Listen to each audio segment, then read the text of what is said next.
La Iglesia El Camino de la Fe le da la más cordial bienvenida en esta hora a esta transmisión y queremos darle toda nuestra gratitud a la congregación y también a todos nuestros hermanos, saludándoles, esperando que la bendición del Altísimo sea con cada uno de ustedes. Gracias por recibirnos y queremos de veras bendecir el nombre de nuestro Señor en esta mañana. Pero también queremos agradecer a cada uno de nuestros hermanos por todas sus atenciones, sus gentilezas, pero sobre todo porque hacen posible que estos programas se transmitan por este canal de YouTube Tendencias de Nuestro Tiempo. Y vamos a dar inicio precisamente abriendo las Escrituras en el Salmo 121. Allí vamos a tener nuestra lectura este día. Dice su palabra: alzaré mis ojos a los montes, de donde vendrá mi socorro. Mi socorro viene de Jehová, que hizo los cielos y la tierra. No dará tu pie al resbaladero, ni se dormirá el que te guarda, el que guarda a Israel. Jehová es tu guardador. Jehová es tu sombra a tu mano derecha. El sol no te fatigará de día, ni la luna de noche. Jehová te guardará de todo mal. Él guardará tu alma. Jehová guardará tu salida y tu entrada desde ahora y para siempre. Amén. Gracias por esta bendita palabra que es la palabra de Dios. Y esta mañana vamos sin duda, a cantarle al Señor como siempre lo hacemos, porque el cantar trae mucha riqueza, que tiene un grande significado a la vida, en la vida en Cristo. Muchas experiencias, siempre tenemos algo que cantar. Así que el caminar con Dios, de veras que nos da pasos firmes, certeza en la vida de que podremos salir adelante si Él está con nosotros. Y detrás de esas cosas que han hecho este canto, esa alabanza al Dios de los cielos, también se han cantado muchas, pero muchas de esas etapas de la vida que son largas jornadas, duras, difíciles.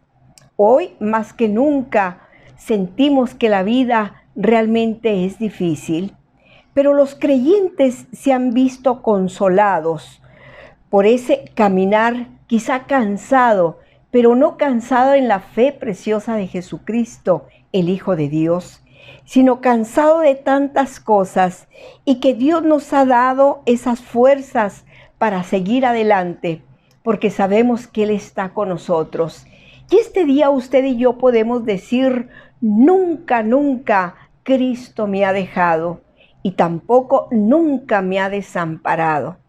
En esas jornadas difíciles de las noches de angustia, que sentimos que los minutos se tornan horas y que realmente no sabemos cómo vamos a salir adelante, pero lo que sí sabemos es que Dios está con nosotros, que Él nos oye, que podemos decir: bendito sea el nombre de Dios, porque todo lo que tenemos lo hemos recibido de Él.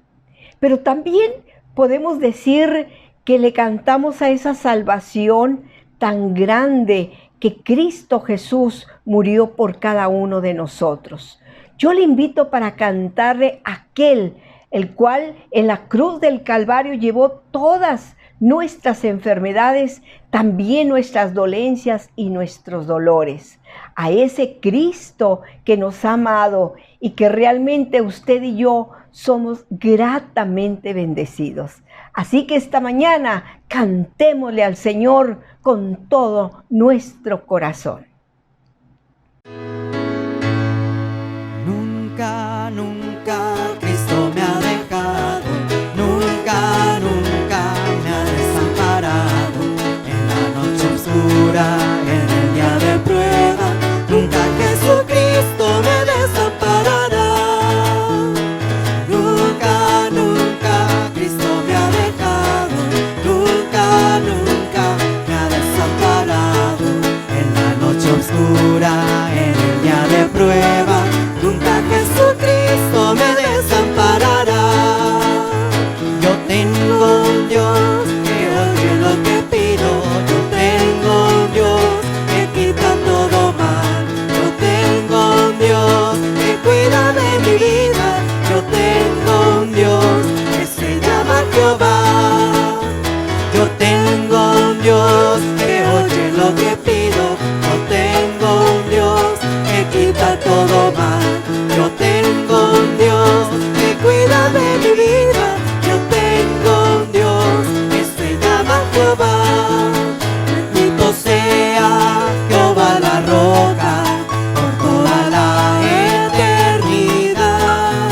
Escondedero y mi refugio eres tú, bendito Jehová. En tu palabra esperaré y mi confianza en ti pondré. Oh gloria, oh aleluya, amén, amén, amén, amén. Bendito sea Jehová la roca por toda la eternidad. Escondedero y mi refugio eres tú, bendito Jehová. En tu palabra esperaré y mi confianza en ti pondré. Oh gloria, oh aleluya, amén, amén, amén, amén. Todo lo bueno que tengo lo he recibido de Dios.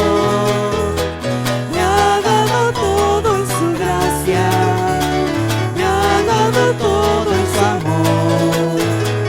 Por eso con toda el alma quiero agradarte, Señor. Cuando te conocí, yo recibí de ti la más preciosa bendición.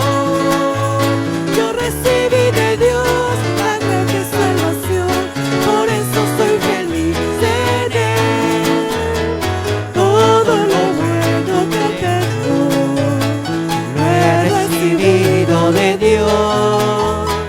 Me ha dado todo en su gracia, me ha dado todo en su amor. Por eso con toda el alma quiero agradarte, Señor. Cuando te conocí, yo recibí de ti la más preciosa bendición. Yo recibí de Dios la grande salvación, por eso soy feliz en Él.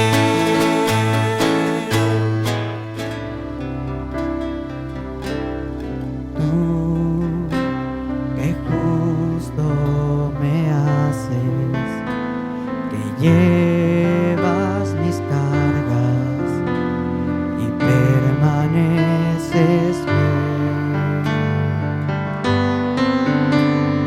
Tú que cubres mi vida de amor y justicia, oh Cordero fiel.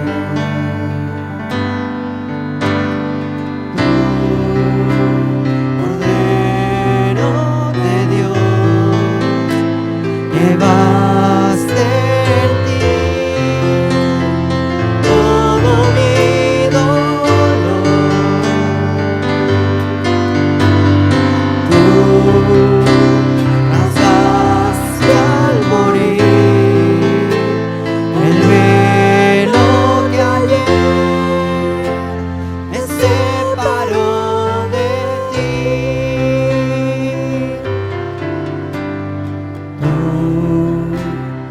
justo me haces, que llevas mis cargas y permaneces fiel. Tú que cubres mi vida de amor y justicia, oh Cordero fiel. Tú, Cordero de Dios, llevaste en ti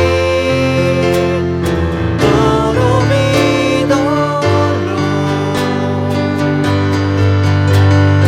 Tú rasgaste al morir el velo que ayer me separó de ti. Tú, Cordero de Dios, llevaste en ti todo mi dolor. Tú rasgaste al morir el velo que ayer me separó de ti.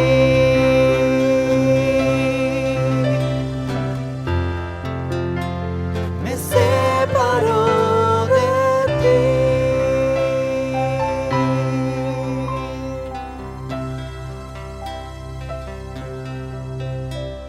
Aquel herido fue por amor, Cordero fiel, quien se despojó y se derramó al que me compró y que me libertó. Aquel herido fue por amor, Cordero fiel, quien se despojó y se derramó al que me compró y que me libertó. Y hoy te doy gloria a ti, te doy la honra a ti, todo me entrego a ti, amándote en verdad. Y hoy te doy gloria a ti, te doy la honra a ti, todo me entrego a ti, amándote en verdad, mi Señor.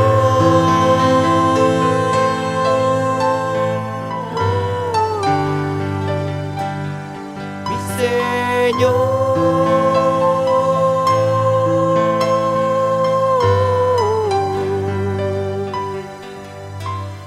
Aquel herido fue por amor, Cordero fiel,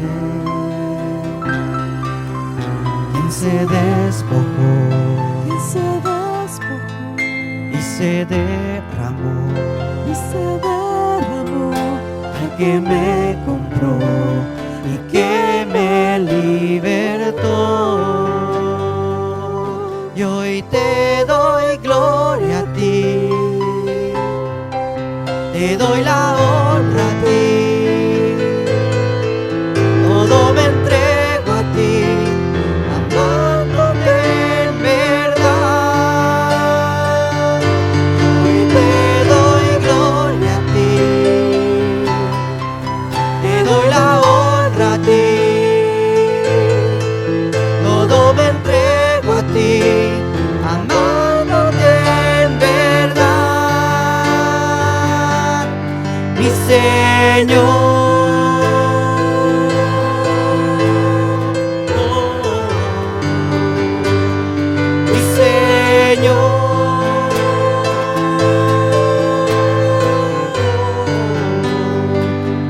Y hoy te doy gloria a ti, te doy la honra a ti, me entrego a ti, amándote en verdad. Y hoy te doy gloria a ti, te doy la honra a ti, todo me entrego a ti, amándote en verdad, mi Señor,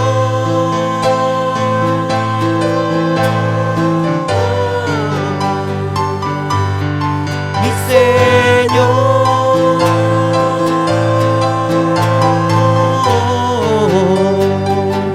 Y hoy te doy gloria a ti,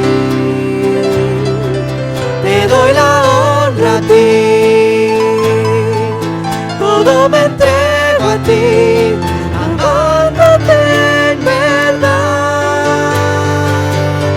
Hoy te doy gloria a ti, te doy la honra a ti, todo me entrego a ti, amándote en verdad, mi Señor.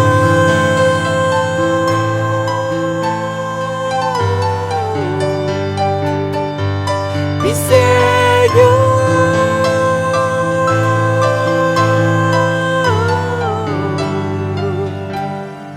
mi Señor.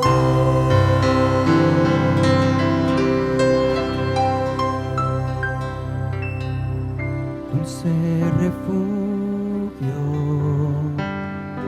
en la tormenta es Jesucristo el Salvador.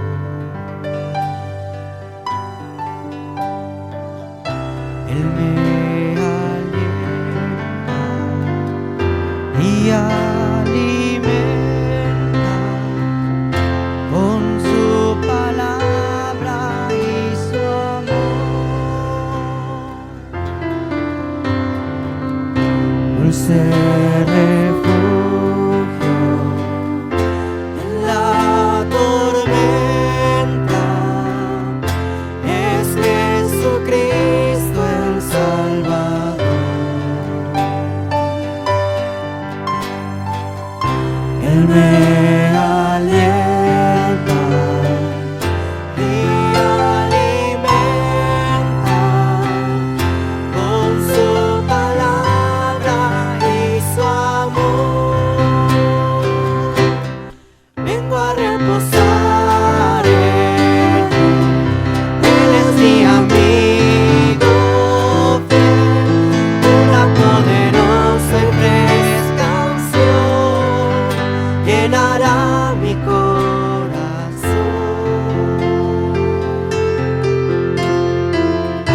Dulce refugio en la tormenta es Jesucristo el Salvador.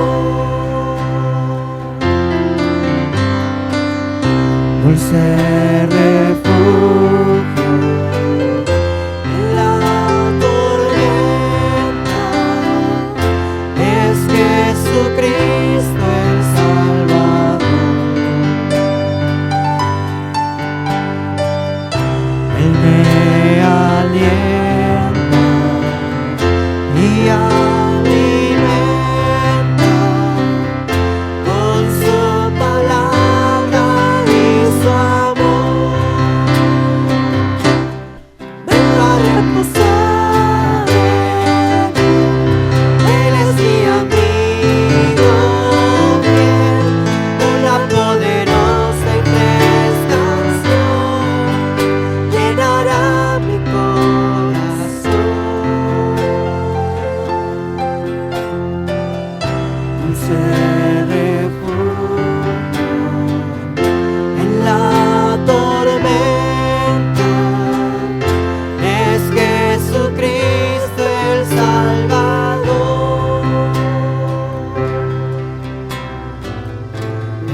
Jesucristo el Salvador.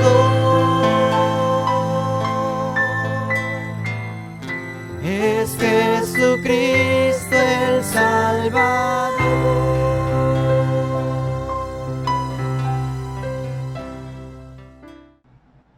Gracias a Dios. Y ya estamos listos para recibir el mensaje de la palabra de Dios. Y yo sé que muchos de ustedes desean que algo grande suceda en sus vidas. Y antes de dar estos micrófonos a nuestro pastor, yo quisiera dar nuestras más sinceras condolencias a todos nuestros amigos y hermanos que han perdido un ser amado. ¿Cómo no llorar por un padre, por una madre, por un tío, por un sobrino, por un hermano o hermana? Realmente nosotros nos sentimos unidos a ustedes porque la familia Ramos ha atravesado por todas esas circunstancias de la vida. Y lo único que podemos decirles es que Dios está con nosotros. Él consuela nuestros corazones. Y tómense fuerte de la mano de Cristo, que con Él saldremos hasta la otra orilla. Así que reciban el cariño de la congregación, el camino de la fe, de la familia Ramos, todo nuestro cariño y nuestro amor para ustedes. Vamos a recibir a nuestro hermano para que Él nos dé en esta hora el mensaje de la palabra de Dios. Mi hermano. Gracias.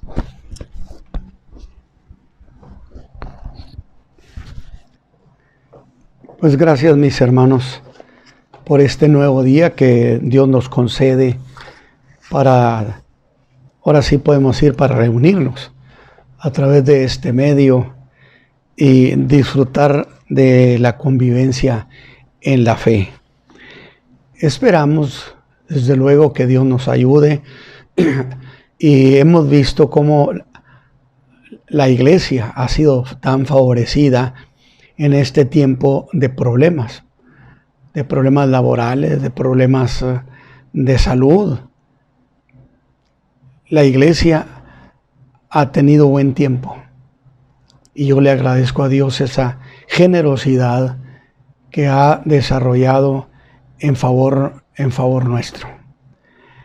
No hay duda que es un buen padre que tiene cuidado de nosotros.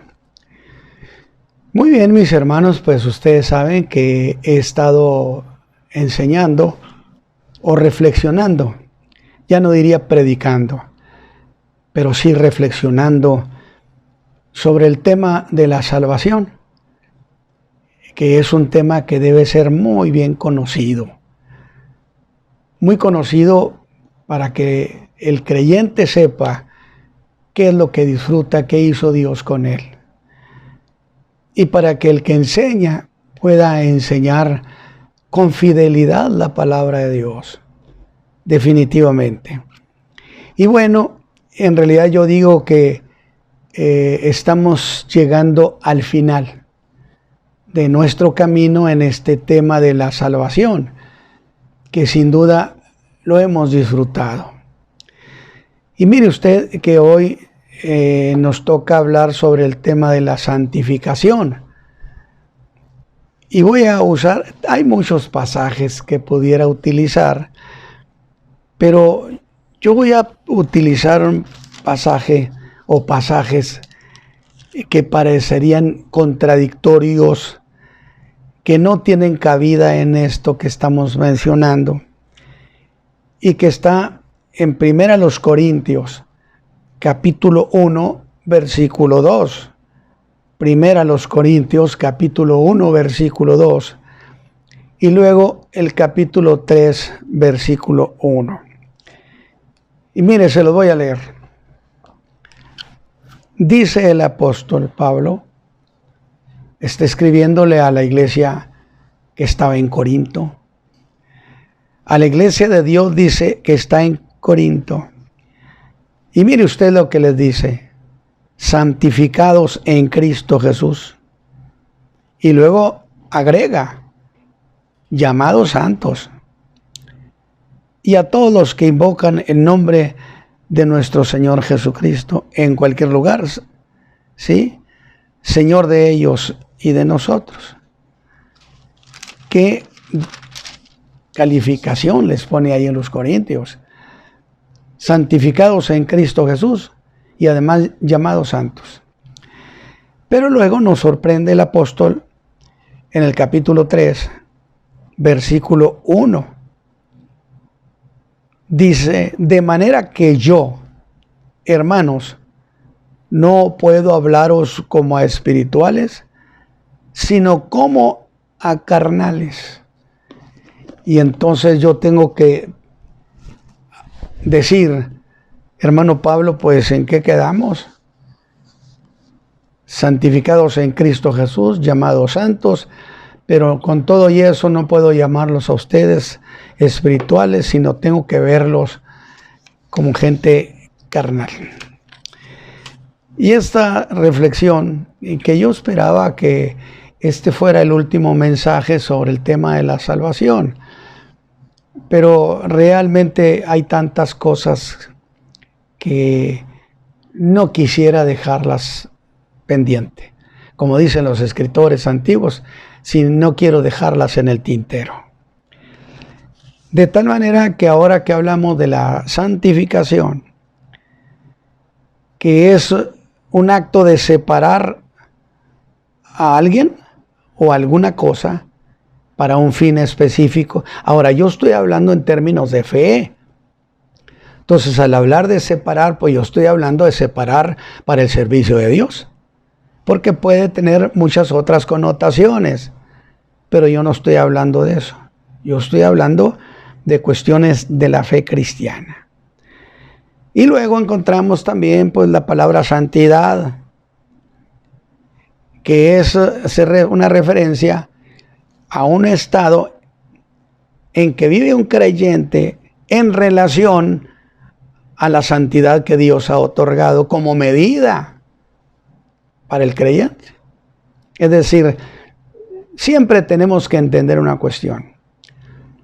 Dios establece un punto de referencia para que se diga no menos que esto es lo que Dios exige.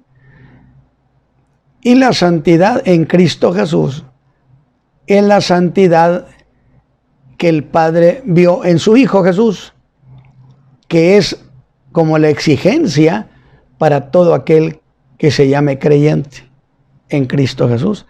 Y a eso entonces pues le llamamos vivir o no vivir en santidad. También encontraremos el término santificar a Dios, que no significará que a Dios le estamos agregando algo, un valor moral al santificarlo, sino que simple y sencillamente a Dios nosotros no lo mezclamos, por ejemplo, con otros dioses, ni lo comparamos como sucedió o iba a suceder en Egipto.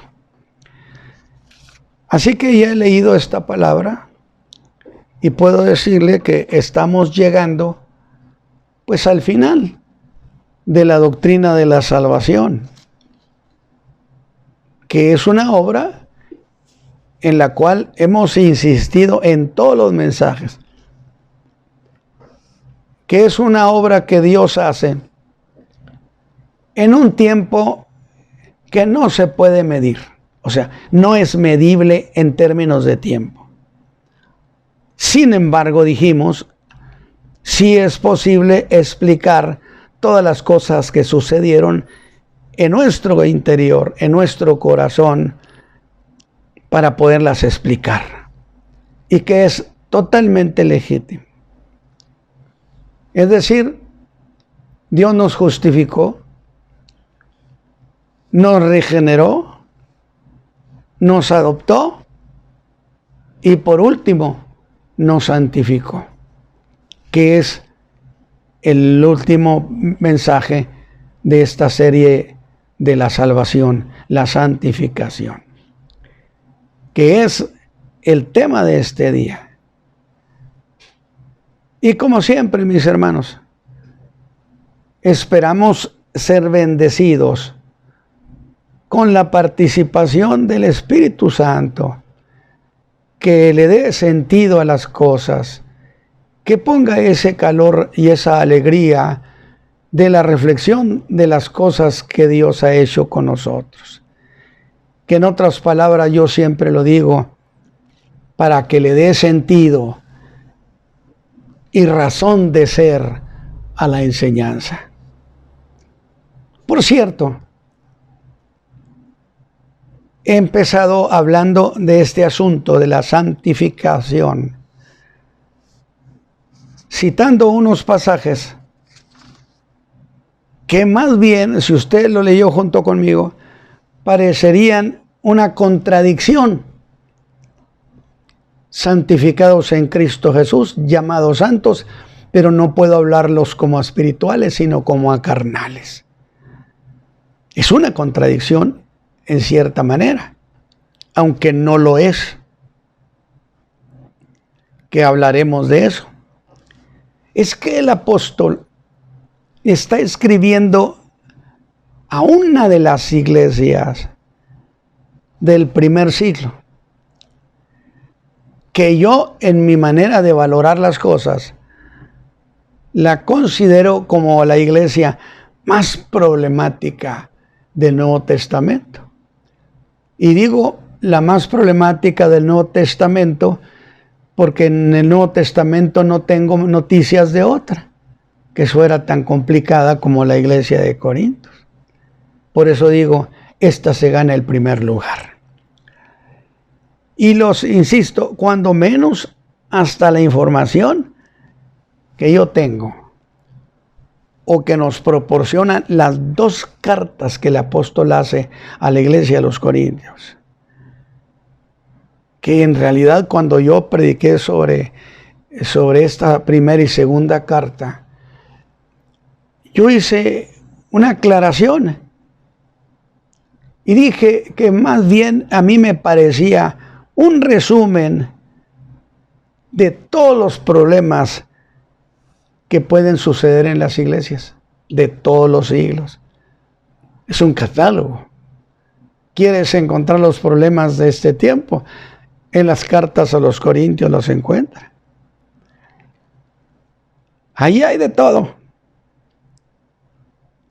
Iglesia de los Corintios, que a mí me parece, y creo que sería muy cierto, a nadie le gustaría pastorear a la iglesia de Corinto. Bueno, eso es lo que yo digo, porque era una iglesia que amaba mucho lo mundano. Y entonces a lo mejor hay quien diga, me gusta esa iglesia para pastorearla. Pero bueno, será cosa de cada quien. Sin embargo, en la introducción que hace en su carta, mire cómo se dirige a ellos. Particularmente en el versículo 2. Les dice, y ellos debieron sentirse muy ufanos, a la iglesia de Dios que está en Corinto. Déjeme hacer una breve interrupción. Y le digo a Pablo, ¿estos eran la iglesia de Dios? La que representaba los intereses de Cristo ahí en la región de la Acaya. Pero Pablo, en vez de contestarme, sigue diciendo, iglesia de Dios, hermano, que está en Corinto. Bueno, yo digo, pues está bien, él es el apóstol. Pero luego remata y sigue diciendo, santificados en Cristo Jesús y aún más llamados santos. ¿Qué le parece? Sin embargo, ya por el capítulo 3, les dice, no puedo hablaros como a espirituales, sino como a carnales. Aunque yo debo aclarar que es cierto, no deja de ser una contradicción lo que el apóstol está escribiendo. Pero una contradicción, no en cuanto a lo que Dios hizo con ellos, de santificarlos en Cristo Jesús, sino una contradicción en el hecho de que los corintios como creyentes no correspondían al nivel de santidad que Dios les había otorgado en su Hijo Jesucristo. Yo creo que esto nos pone en buena perspectiva. Por lo tanto, está diciendo que Dios los separó a los corintios y los separó en Cristo Jesús. Qué comprometedor. Pero eso sí, una contradicción en lo que tiene que ver con la conducta de los corintios, no en cuanto a lo que Dios hizo en Cristo con ellos. Algo como esto. Escuche bien. Dios los separó, pero ellos no mantuvieron esa separación. No correspondieron. Entonces, Pablo les dice, llamados santos, pero no puedo hablarles como a espirituales, sino como a carnales. ¿Por qué? Por la conducta que tienen. No están a la altura de lo que Dios hizo para ustedes en Cristo Jesús. Ahora, eso sería una síntesis del caso. Pero vayamos a la doctrina de la santificación, que es una de las obras que fueron hechas en nosotros, en usted, en los corintios, en mí. El día que el Señor nos salvó, hizo lo mismo que hizo con los corintios. No tiene una regla de medir para una iglesia y otra para otro tiempo. Es lo mismo. El apóstol le dijo a los corintios, y esto a mí me llamaba mucho la atención cuando era un joven predicador, que fueron santificados en Cristo Jesús. Entonces, esto, santificados en Cristo Jesús, me obliga a hacer una aclaración preliminar, que quiero que usted la aprenda y la guarde. En esta pregunta, ¿cómo es que un creyente es santificado en Cristo Jesús? Porque ¿qué cosa es la santificación? Bueno, lo hemos dicho, es simple y sencillamente ser separado. Porque si santificar significa separar, pero Dios parte de separarnos en Cristo su Hijo, santificados o separados en Cristo su Hijo. Por ahí empieza la cuestión. ¿De dónde viene la santificación? De la persona de Cristo. ¿Por qué razón? Porque Cristo, en su elección, su llamamiento, fue separado o consagrado para que hiciera una obra que su Padre le había encargado, que la hiciera entre los hombres. Consecuentemente, lo separó. El primer separado o santificado en ese término es el Hijo de Dios.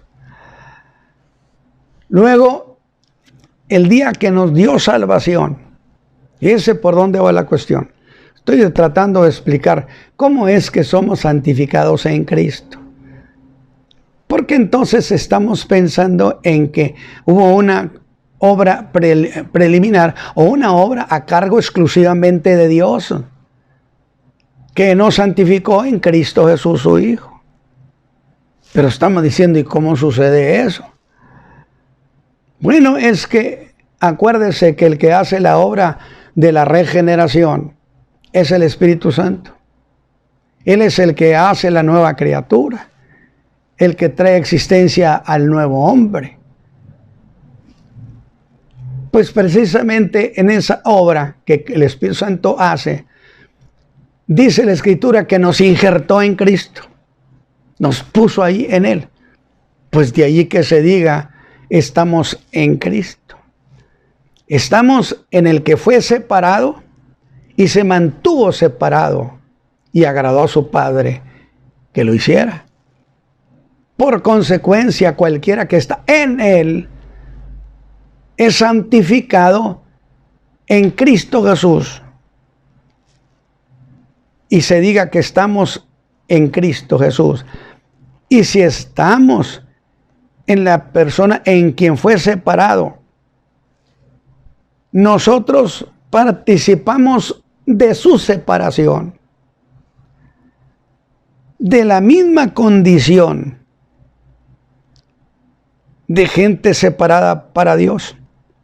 Es decir, si Cristo es separado, santificado para una obra, y Él mantuvo esa santificación, esa separación para el servicio a Dios, y luego me injertan a mí, le injertan a usted, lo meten en Cristo, usted entonces participa de esa separación. Y es correcto, legítimo lo que Pablo les dice, lo santificaron a ustedes en Cristo Jesús. ¿Por qué? Porque Él es separado, consagrado, y el que esté en Él participa de esa condición. Yo espero que usted haya aprovechado esta idea. ¿Y cómo es que se da esa santificación? Así que, mis hermanos, yo quiero señalar algo. Santificar significa separar. Pero eso de santificar, separar, es también sinónimo de consagrar. Y tiene implicaciones profundas. Que en el Antiguo Testamento, y particularmente en el contexto de la ley, para que usted vaya formando una idea, en el contexto de la ley, el acto de santificar tenía mucho que ver con los símbolos, porque la fe de Israel en la ley era una fe llena de símbolos, de figuras, de tipos, que desafortunadamente al día de hoy se les quiere dar vigencia a los símbolos, a las figuras y a los tipos, que ya cumplieron su trabajo, su función, porque ellos señalaban lo que había de suceder y el que había de venir. Y aquel a quien los símbolos y figuras y títulos señalaban, ya llegó Cristo Jesús. Por lo tanto, sería como decirles a los símbolos, a las figuras y a los títulos, muchas gracias, hicieron un buen trabajo, un buen papel. A partir de aquí, entonces se debe ver a la persona de Cristo, que es la realidad que los símbolos señalaban. Pero le anticiparé otra aclaración preliminar. Que las figuras, y es una repetición de lo que acabo de decir, los tipos y los símbolos servían exclusivamente para señalar una realidad que habría de cumplirse, lo que implica no estaban cumplidas, y el papel de los símbolos, de las figuras y los tipos era un papel excelente, vigente, hasta que llegara Cristo, que es la realidad.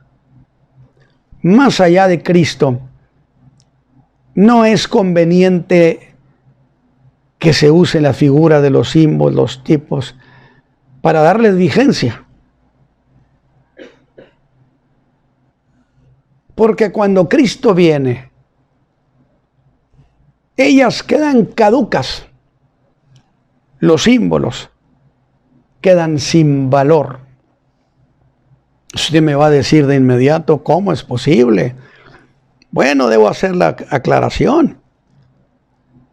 Claro que tienen un valor, solo que un valor, yo diría así, pedagógico primero que nada, que Pablo lo dice en 1 Corintios capítulo 10. Miren, estas cosas les sucedieron en figura y son escritas para vuestra advertencia.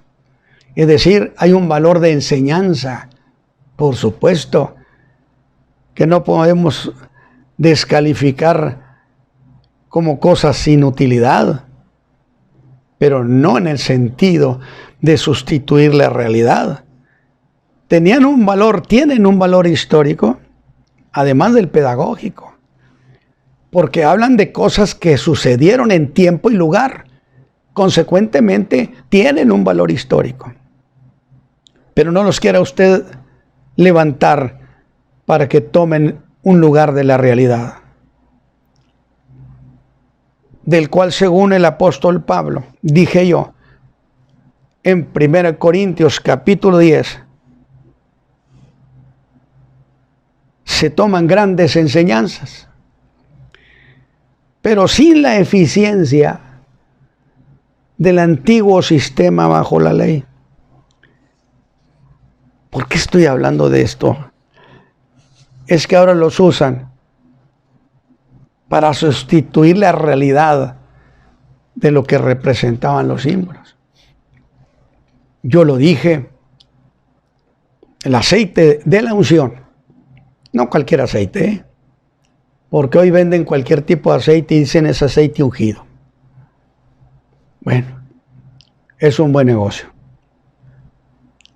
El aceite de la unción que se derramaba sobre profetas, sacerdotes o reyes, representaban la unción del Espíritu Santo, de la persona del Espíritu Santo. Sin embargo, cuando Cristo sale del Jordán, no le vaciaron la botija del aceite para ungirlo y declararlo Mesías, como el rey. Procedía, porque además Juan el Bautista pertenecía a la casta sacerdotal, sumo sacerdotal. Sin embargo, no lo hizo. ¿Por qué? Pues, ¿para qué se necesitaba el aceite si el mismo Espíritu Santo vino sobre Jesús? Por consecuencia, se sostiene el punto de que los símbolos no sustituyen la realidad. Para que usted vaya aprendiendo este detalle. Dije, representaban una realidad que estaba por venir. Por ejemplo, usted recuerda que para el perdón de los pecados, que es un tema tan socorrido en el antiguo tiempo y que debe serlo en todo tiempo, se hacían sacrificios. Que por cierto, cuando mataban una víctima, un cordero, un becerro, alguna ofrenda, en realidad no dejaban de ser eso un acto de fe. O sea, yo no estoy descalificando lo que hacían, estoy diciendo, ahora es extemporáneo, la realidad ya está aquí. Pero lo que hacían de sacrificios no dejaba de ser un acto de fe que miraba a una realidad futura. Así que cuando Juan, estando en el río Jordán bautizando, al ver al Señor Jesús, yo me imagino por ahí en una loma. Esa es mi manera de imaginármelo. No tiene que ser la suya.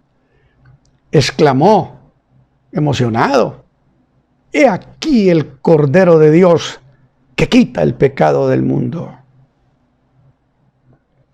Pero luego se agrega en la carta a los Hebreos: «Mas estando ya presente Cristo».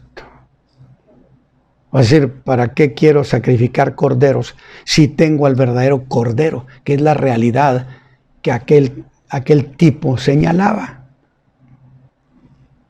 Jesús, el Cordero de Dios. Los sacrificios de corderos no tienen ninguna eficiencia aparte de Cristo, que es el Cordero sacrificado en el monte Calvario, y que dio por concluido toda esa labor pedagógica de las figuras, de los símbolos y los tipos, que repito, merecen un aplauso porque hicieron un trabajo excelente. Y yo les diría muchas gracias, pero ya está Cristo aquí. La realidad que ellos representaban. Y la razón es que ahora ese tipo había cumplido la tarea de anunciar: Cristo Jesús es el Cordero. Esta es la realidad que ellos tipificaban. Por lo tanto, insisto, en la llegada o con la llegada del Señor Jesús entre nosotros, el Verbo se hizo carne, habitó entre nosotros y vimos su gloria. Estuvo entre nosotros, qué privilegio, se hizo vecino nuestro. Allí terminó la función de ellos. Conclusión. Cuando Cristo aparece entre los hombres, en Él se cumple toda figura, todo tipo y todo símbolo. Pero es a esto a lo que quiero llegar, porque usted me puede preguntar, ¿qué es lo que pretende usted con estas aclaraciones? A que la iglesia de Cristo no es una iglesia atada a los símbolos. La iglesia cristiana no es simbólico, no practica el simbolismo. Que por cierto, utilizar los símbolos hace a veces que la gente caiga en una especie de fantasía. ¿Para qué si tenemos a Cristo la realidad? Que es la realidad de todo lo que estas figuras señalaban, y en quien absolutamente todo se cumplió. Y dije, en quien absolutamente, en quien todo se cumplió. No hay tal cosa de que estas sí y estas no. Todas las cumplieron. Y la iglesia de Cristo, los creyentes, nosotros, no necesitamos echar mano de ningún ritual para fortalecer la fe cristiana. No necesitamos echar mano de ningún ritual del antiguo tiempo que era muy legítimo para que le dé sentido a nuestra vida en Cristo. Va conmigo. Que eran prácticas de la ley, legítimas, porque ellas anunciaban, señalaban, apuntaban hacia algo, y que eran propias, porque señalaban cosas a cumplirse. Y aún diré que en nuestra salvación, fíjese, en nuestra salvación se resume todo aquello que ellos señalaban. ¿En qué manera? Me redimieron, expiaron mi pecado. Pues estoy hablando de figuras del Antiguo Testamento, pero que hasta ahí llegan, porque Cristo, que es la realidad, expió nuestros pecados en la cruz del Calvario, que es cubrir nuestros pecados, porque expiar es cubrir. Por lo tanto, mis hermanos, con toda propiedad, podemos decir, afirmar, que no existe bíblicamente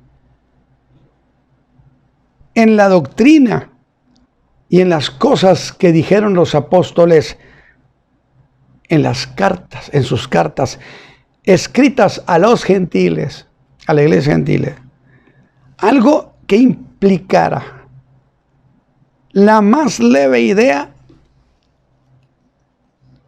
en el sentido como lo proponían los heréticos de Colosas, cuya tesis era algo como esto: Cristo está bien, pero Cristo más algo es mejor. En absoluto. Pablo fue muy categórico, diciendo: en Él estamos completos. Ahora, no existe ni la más leve. Déjeme hacer una aclaración, porque sin duda usted llega a pensarlo. Hermano Ramos, es cierto que usted en las cartas de Pablo, de Pedro y de Juan, escritas a los hermanos de las iglesias gentiles, no hay ninguna alusión a eso. Pero ¿qué me dice de Santiago? Que dijo que usaran el aceite. No se le olvide a quién le estaba escribiendo Santiago. Él claro le dice, ¿a quién? Dice, a las tribus esparcidas de Israel. Categórico, ¿para qué se mete a una fiesta que no es la suya? Santiago estaba escribiendo a judíos, a los hijos de Israel, que era una costumbre en ellos ungir con aceite, mas no con el aceite de la unción, porque ese tenía un uso exclusivo y nadie podía darle otro uso. Entonces, para que usted tenga esa idea, de tal manera que no existe ni la más leve idea, como lo proponían las tesis heréticas de Colosas, que era algo así como Cristo está bien, pero Cristo más algo es mejor. Que era la misma tesis judaizante entre los efesios. Oye, tú, gentil, eres salvo por Cristo. Yo, judío, soy salvo por Cristo. Es decir, hasta ahí estamos a la par. Nada más que hay un problema. Que yo tengo un IVA. No solamente soy salvo por Cristo, sino que además soy hijo de Abraham. Por eso dije, no hay tal cosa de que Cristo más algo. En Cristo estamos completos. ¡Qué belleza! Que decía Pablo en Colosenses 2:10, algo que sería como esto: señores, a Cristo Jesús no le agregue nada. En sus iglesias no traten de agregarle figuras, ni símbolos, ni tipos. En Cristo Jesús estamos completos. Él es la consumación de todas las cosas. Pero estas aclaraciones pues tienen un propósito deliberado de mi parte. Porque tenemos que entrar a la doctrina de la santificación. ¿Por dónde empezaremos? Bueno, yo digo que empezaríamos no olvidando lo que he dicho de aclaración preliminar, que la vida cristiana no se sustenta en lo simbólico, en lo que la Escritura llama las sombras. Pero la sombra no es la realidad, sino la realidad que es Cristo en nosotros. Así que para entender el significado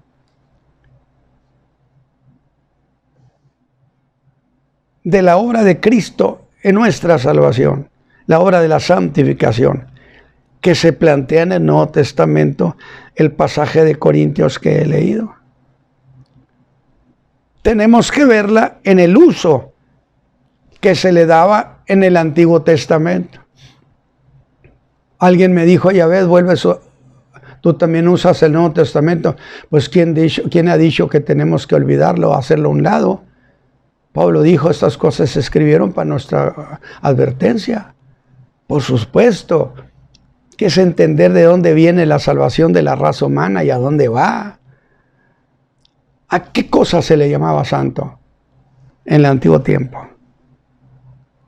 Sin olvidar que santificación, santidad, consagración o separación son sinónimos, aunque tengan diferentes acepciones, pero son sinónimos entre ellos. Así que de esa manera, santificar sería lo mismo que separar o consagrar. Yo espero que lo que estoy planteando usted lo asimile. Yo sé que tiene su grado de dificultad, pero yo creo en su capacidad, porque nos hizo Dios a su imagen y semejanza, con capacidad para razonar. Cristo nos separó o santificó, como dice Pablo a los Corintios, santificados en Cristo Jesús. Y aquí insisto en una aclaración que hice al principio, que la quiero repetir, reincidir, porque hasta es la pedagogía divina. ¿Cómo es ser santificado en Cristo Jesús? Esa santificación en Cristo. Voy a insistir en la declaración preliminar que hice en la introducción de este mensaje. ¿Cómo sucede esa santificación en Cristo? Sin duda, de esto se ha de entender en el acto de la regeneración, donde el Espíritu Santo, escúchame bien, en esa intervención en el que cree en Cristo, el Espíritu Santo interviene en el hombre interior para traer a existencia al llamado hombre nuevo.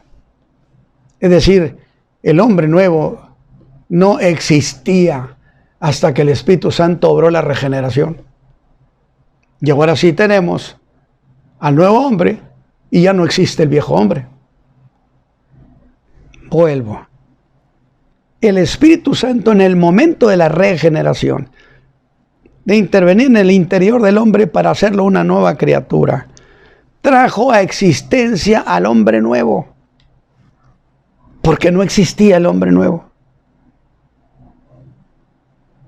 Es decir, en la regeneración aparece el hombre que no existía. Ahora, hasta allí existía solo el viejo hombre. Ahora, ¿cómo lo hizo? ¿Cómo lo hizo el Espíritu Santo? Voy a hacer una analogía con el acto de la encarnación. ¿Quién trajo a la existencia humana al Señor Jesús? Porque el Señor Jesús históricamente no existía entre los hombres. No me vaya a aplicar que de Dios desde la eternidad, yo lo entiendo todo eso. Soy un conocedor de estas cosas. Pero hablando en términos estrictos e históricos, pues el Jesús de Nazaret no existía.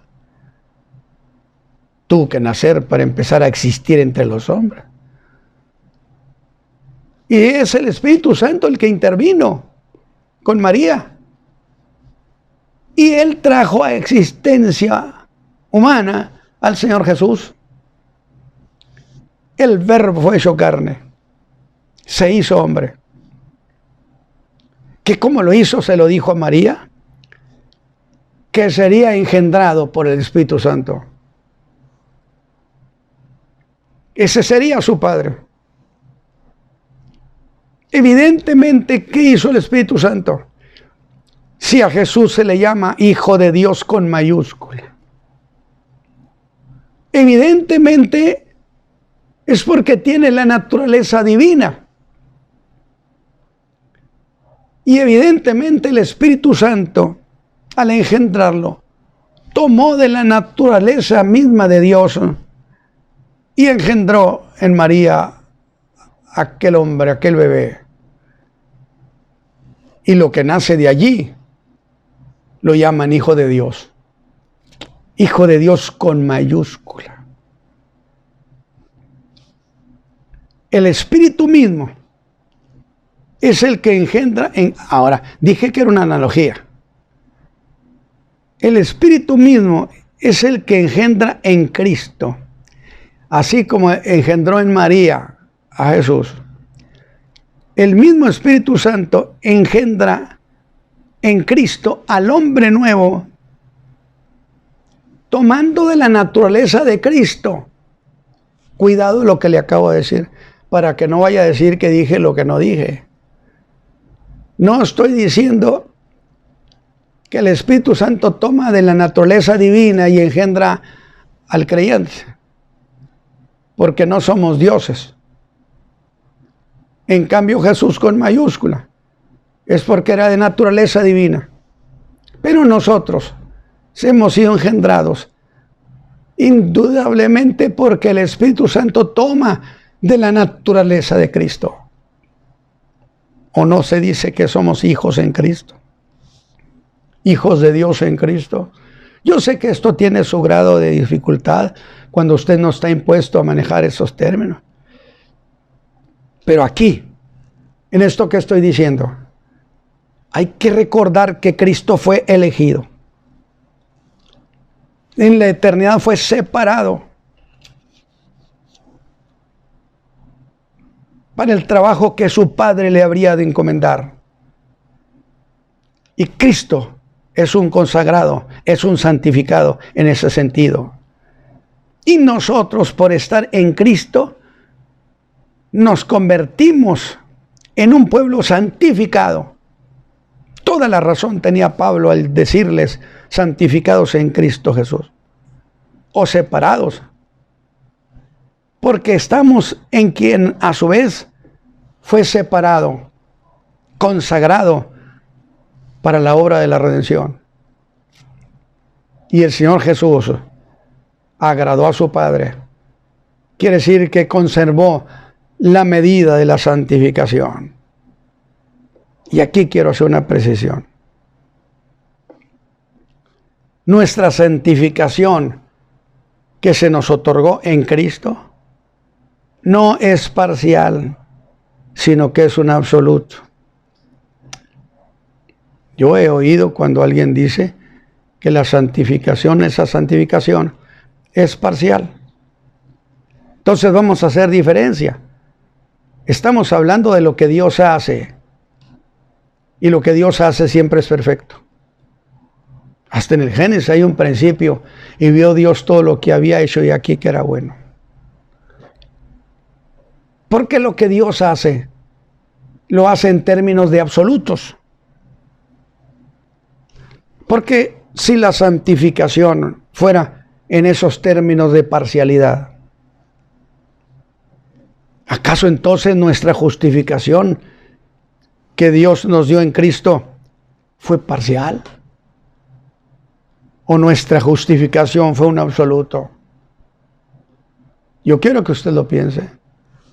La regeneración que trajo a existencia al hombre nuevo, lo que usted no era, empezó a hacer. ¿Es una obra parcial? ¿O es un absoluto? ¿Nació o no nació? ¿Lo engendró o no lo engendró? Luego nos adoptó. Y la adopción es un acto parcial. Es decir, no es un absoluto al decir que somos hijos. ¿O cómo estaría la cuestión de parcialidad? Pues tengo que decir que si estas tres cosas que ha hecho Dios en nosotros, justificarnos, regenerarnos y adoptarnos, son obras cabales, absolutos, ¿por qué la santificación no lo va a hacer? Me refiero a la santificación que Pablo se refiere a los corintios. Para que usted no vaya a decir, hermano Ramos, pero los creyentes somos muy faltosos, porque esa es la clásica salida. No. Yo no estoy hablando del creyente todavía. Yo estoy hablando estrictamente de lo que Pablo dice, y Pablo dice con toda confianza, puedo decir, que los santificaron en Cristo Jesús, y la santificación es perfecta, en términos de lo que Dios hizo con ellos. Ahora, debo aclarar que me refiero a la obra de santificación que Dios ejecutó en nosotros por Cristo, que no debe confundirse con la santificación o la separación o la santificación que está a cargo nuestro, que esa es otra cosa, se cocina aparte, para no hacer mezcla de cosas. Pablo está hablando por lo pronto de la santificación que Dios obró en Cristo para nosotros. Y si Cristo, su santificación es perfecta y nosotros somos parte de la naturaleza de Cristo, necesariamente lo que Él hizo está perfecto. Que nada tiene que ver con lo que nosotros dejemos de hacer. Pero entonces, quiero decirles que yo todavía no me he desligado del caso de Israel. Entonces, pues volvamos al caso de Israel. La Escritura enseña claramente que Israel fue llamado pueblo santo, aunque su historia está llena de rebeliones. Entonces, hay que pensar en qué términos era un pueblo santo, para que y vayamos aclarando estas cuestiones. ¿En qué términos era un pueblo santo? Para que vayamos pensando que la palabra santos aplicado a Israel de ninguna manera significaba impecable. Significaba sencillamente que Dios los había separado. Y eso sí era cierto. Va conmigo. Estamos hablando, no hemos entrado a la santificación del creyente. Estamos hablando de esa santificación que Dios opera en Cristo a nosotros. Israel, en los términos de ser un pueblo separado, y que ciertamente lo era, ¿sí? Separado de un mundo, o sea, de costumbre, de idolatría, lo separó de un mundo que no quiso tener a Dios en su consejo, según Pablo, a los que Dios les dio cláusula de exclusión. ¿O no dice en la carta a los romanos que porque no quisieron tener a Dios en su consejo, Dios les entregó ¿a qué? A la concupiscencia, que los entregó a lo peor que ellos querían vivir.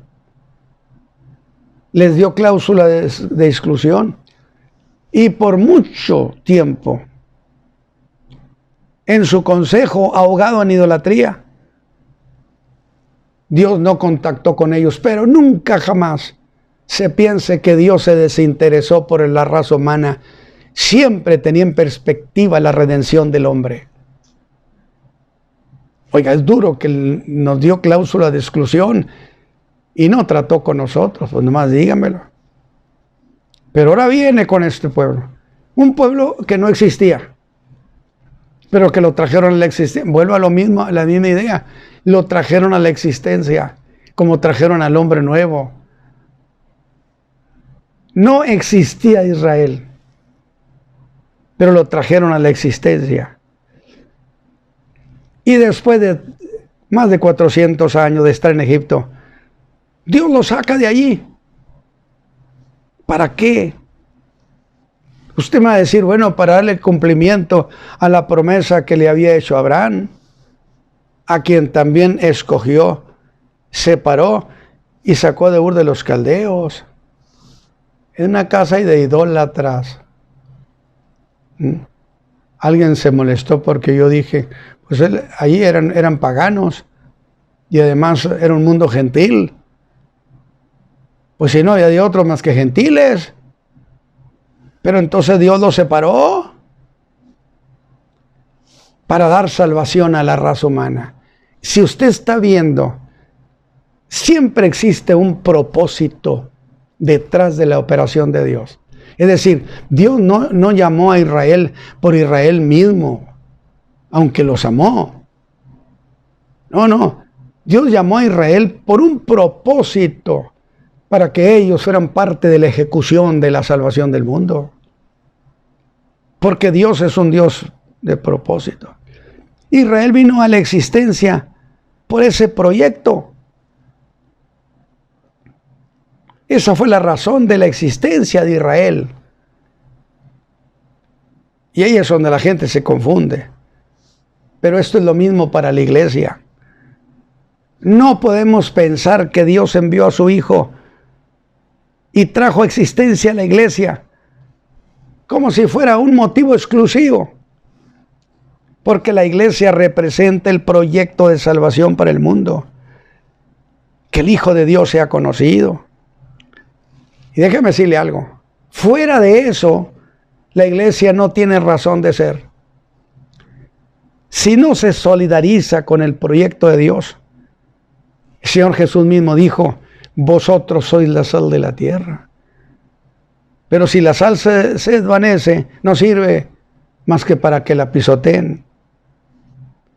La iglesia no existe para construir grandiosos templos. Que aunque valedero, y es bonito que haya esos bonitos lugares, templos grandiosos, no es la prioridad de la iglesia. En Éxodo 4, 22 al 23, Dios le dice a Faraón, Israel es mi hijo, mi primogénito, y ya te he dicho que lo deje salir para que me sirva.